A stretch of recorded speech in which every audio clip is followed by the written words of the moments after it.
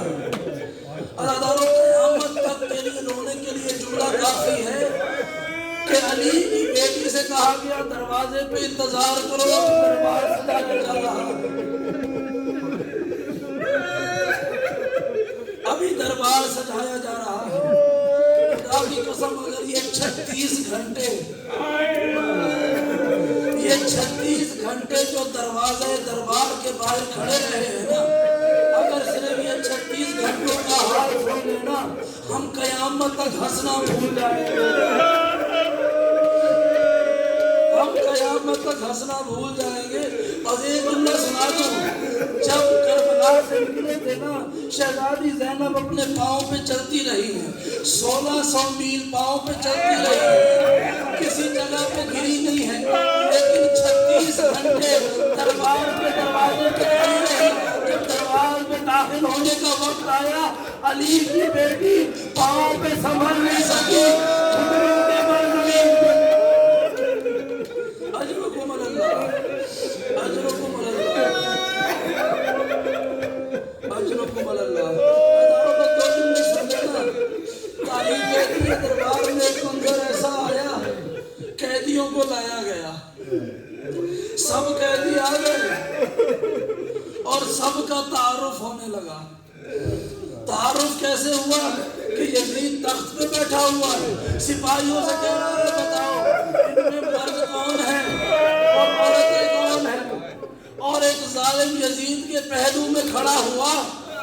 یہ روایت کے لفظ نہ ہوتے میں کبھی یہ جملہ نہ پڑھتا۔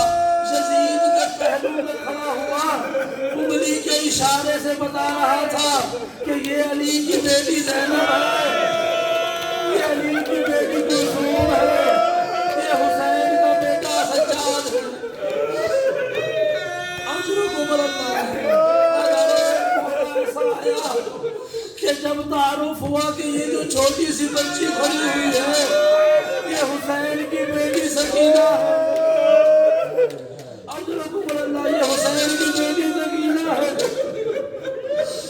جب سجاب سکینہ کا نام سنا، یزید نے کہا کہ بچی سے بات کرنا چاہتا ہوں۔ جناب سکینہ سے مخاطب ہوا کہ تو حسین کی بڑی لاڈلی ہوگی، اس نے کہا ہاں بابا کی بڑی لاڈلی ہوں۔ جب یہ کہا میں بابا کی بڑی لاڈلی ہوں، یہ نے کہا تم چاہتی ہے تیرے بابا کو ملوا دوں، اس دربار میں بابا سے ملے گی۔ شہزادی نے کہا میرا بابا یہاں نہیں ہے، وہ کربلا میں شہید ہو گئے۔ تم نے تاریخ جدید نے کہا اگر تیرے بابا کو یہاں پر بلوا لوں تو تم پہچان لے گی۔ کہا پہچان لوں گی۔ وہ تشت سامنے رکھا ہوا، تشت پہ رومال، رومال میں سر حسین، رومال کو ہٹایا، حسین کا زخمی سر۔ اجرکم اللہ۔ آخری جملہ سن لینا، رومال میں تشت میں رکھا ہوا سر حسین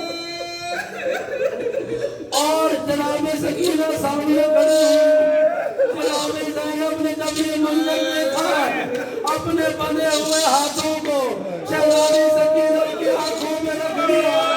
یزید نے چھڑی کو اٹھایا، حسین کے لبوں پر شہزادی نے کہا یہ ہونٹ رسول کی